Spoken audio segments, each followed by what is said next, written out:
Hi guys, welcome back to my channel. Basically, you know about we start a JavaScript tutorial. Also explain everything with a start about the basics to beginner level for every point to point, every point and every topics will be explained in this tutorial. If you want to learn JavaScript, you will go our playlist and watch all the videos. You will fully understand about JavaScript and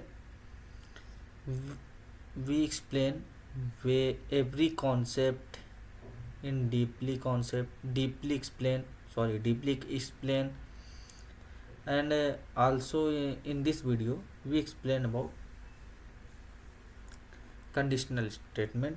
Means it is the conditional statement part 4, means nested if. What is nested if? Previously we explained about if condition, if else condition, else if condition, and then come back its video. This video is nested condition. What is nested if condition? We explain everything, we explain with fully concept. Let's continue with nested if. What is nested if? Let's explain with definition. What is said the definition? Nested if. A nested if statement means an statement, an if statement inside another if statement. It is used when a new condition need to be checked only if the previous condition is true.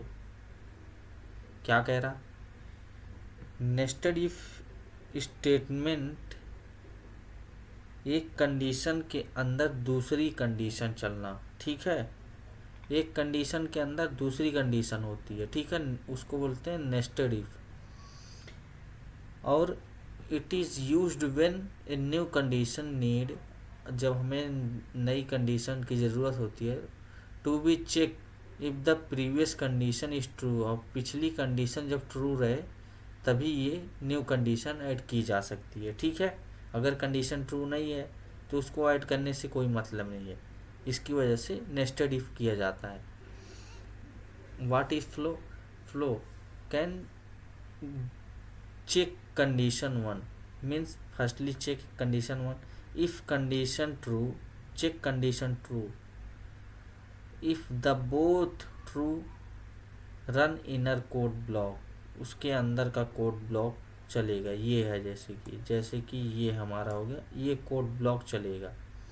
And if condition 1 is false, inner block if is skip, means this block is skip. अगर हमारी condition false रही तो this block is skip and work another condition, means else block work. Let's continue with example what he said.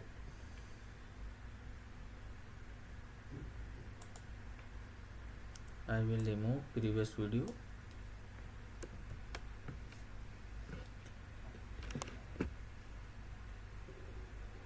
जैसे कि एक real life example देता हूँ मैं आपको।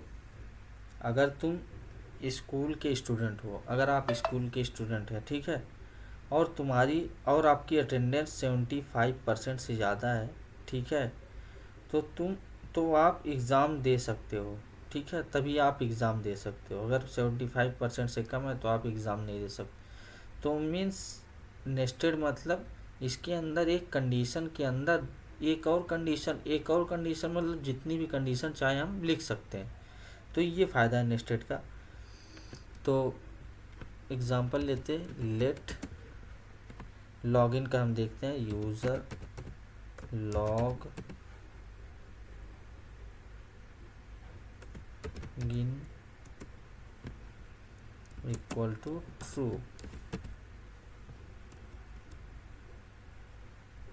लेट इज एडमिन, कौन कर रहा है? Admin equal to true. ठीक है, हमने 2 वेरिएबल लिए, ठीक है। अब क्या चेक करेंगे, पहले हम इफ़ एक कंडीशन लगाएंगे। इफ़ अगर यूज़र लॉग है, ठीक है, लॉगिन है, तो क्या करेगा ये कंडीशन हमें, इसके अंदर एक और कंडीशन हम लगाएंगे। इफ़ इज़ एडमिन, एडमिन है, ठीक है, अगर एडमिन ट्रू है तो क्या प्रिंट करेगा, console dot log welcome admin, means admin को वेलकम कर। अगर ये दोनों कंडीशन फॉल्स रही तब तो हमारा एल्स ब्लॉक चलेगा। Else means no condition match, what we print log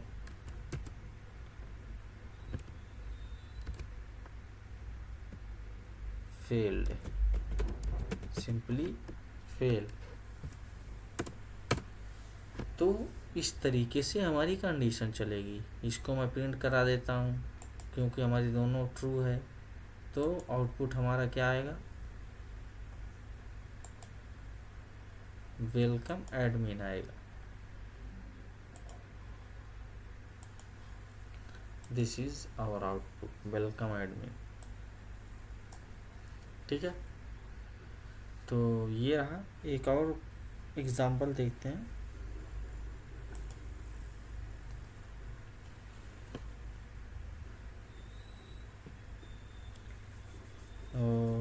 as पे चेक करते हैं, तो इसको मैं रिमूव कर देता हूँ पहले, चलिए नीचे कर देते हैं।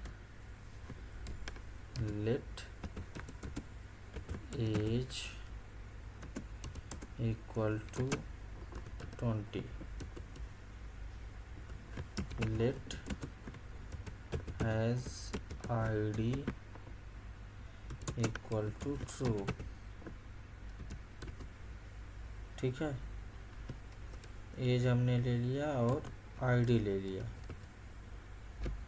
इसको रिमूव कर देंगे तो आप और अच्छे से समझेंगे।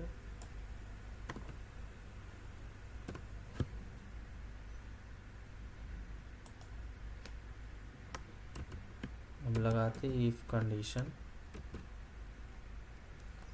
एज क्या हो, कितने से बड़ी हो वोटर के लिए, ठीक है, 18। इतना तो आपको पता है, लाइसेंस के लिए किसी भी चीज़ के लिए तो वो 18 होना चाहिए, या वोटर ID के लिए। तो एक और कंडीशन ले रहे हैं इसमें हम, उसकी 18 साल की उम्र है, तो दूसरी चेक करेगा, ID चेक करेगा। क्या करेगा, ID चेक करेगा, हैज़ ID, है ID आपके पास कि नहीं, then log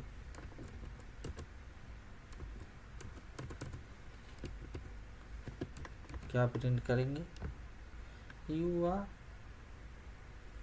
eligible, you are eligible for voting, ठीक है, आप वोटिंग के लिए एलिजिबल हैं, ठीक है। अगर इसमें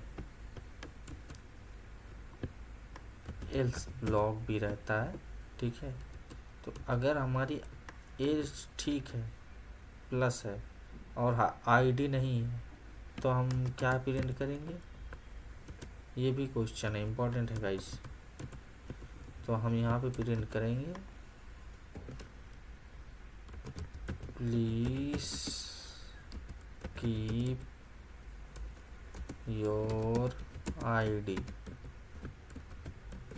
अपनी ID लेके आओ तभी आप वोट दे सकते, ठीक है। अगर आपके पास दोनों कंडीशन नहीं है तो एल्स ब्लॉक में लगा देंगे फेल्ड डायरेक्ट। तो इस तरीके से करते हैं, बहुत ही सिंपल है गाइस। एक कंडीशन के अंदर दूसरी कंडीशन हम करते हैं। अगर हमारे पास ID है, ठीक है, लेकिन ये अगर हम इसमें कोई और कंडीशन रहे तो वो भी हम ऐड कर सकते हैं। जितनी कंडीशन आप चाहें ऐड कर सकते हैं।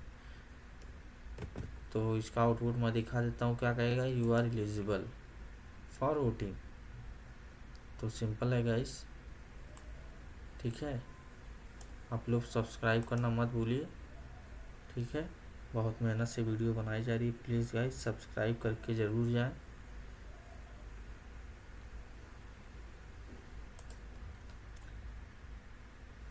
तो इस तरह से नेस्टेड इफ तब यूज़ होता है जब एक कंडीशन के सही होने पर दूसरी कंडीशन चेक करनी हो।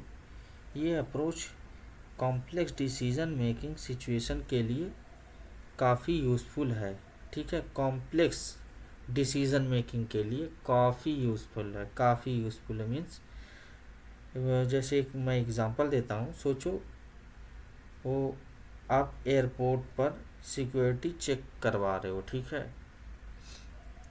अगर तुम पैसेंजर हो, ठीक है, और तुम्हारे पास वैलिड वैलिड कार्ड हो, ठीक है, मीन्स पासपोर्ट हो, सभी चीज़ प्रूफ वैलिड हो, तभी तुम फ्लाइट के अंदर बोर्डिंग कर सकते हो, अन्यथा नहीं कर सकते हो। अगर एक भी आपका मीन्स कार्ड मिस हो या आपके पास पासपोर्ट ना हो, कोई भी चीज़ अगर मिसिंग हो तो आप बोर्डिंग नहीं कर सकते। इसकी वजह से ऐसा आप करते हैं, इफ़ नेस्टेड का यूज़ करते हैं। तो मेरे ख्याल से आपको समझ में आ गया हो। तो आज के लिए इतना ही रहने देते हैं। अगले वीडियो में हम सीखेंगे क्या, स्विच स्टेटमेंट बहुत ज़्यादा इम्पोर्टेंट है गाइस। स्विच स्टेटमेंट का यूज़ कैसे करते हैं उसके बारे में हम समझेंगे, सीखेंगे आगे चल के। तो थैंक यू गाइस, सब्सक्राइब करना ना भूलें और अपने दोस्तों को भी शेयर करें। अगर वीडियो अच्छी लगी हो तो अपने दोस्तों को भी शेयर करें ताकि वो भी सीख पाएँ। और सब्सक्राइब करना बिल्कुल मत भूलें और जहाँ तक हो सके अपने दोस्तों से भी सब्सक्राइब करवाएं। Thank you very much guys.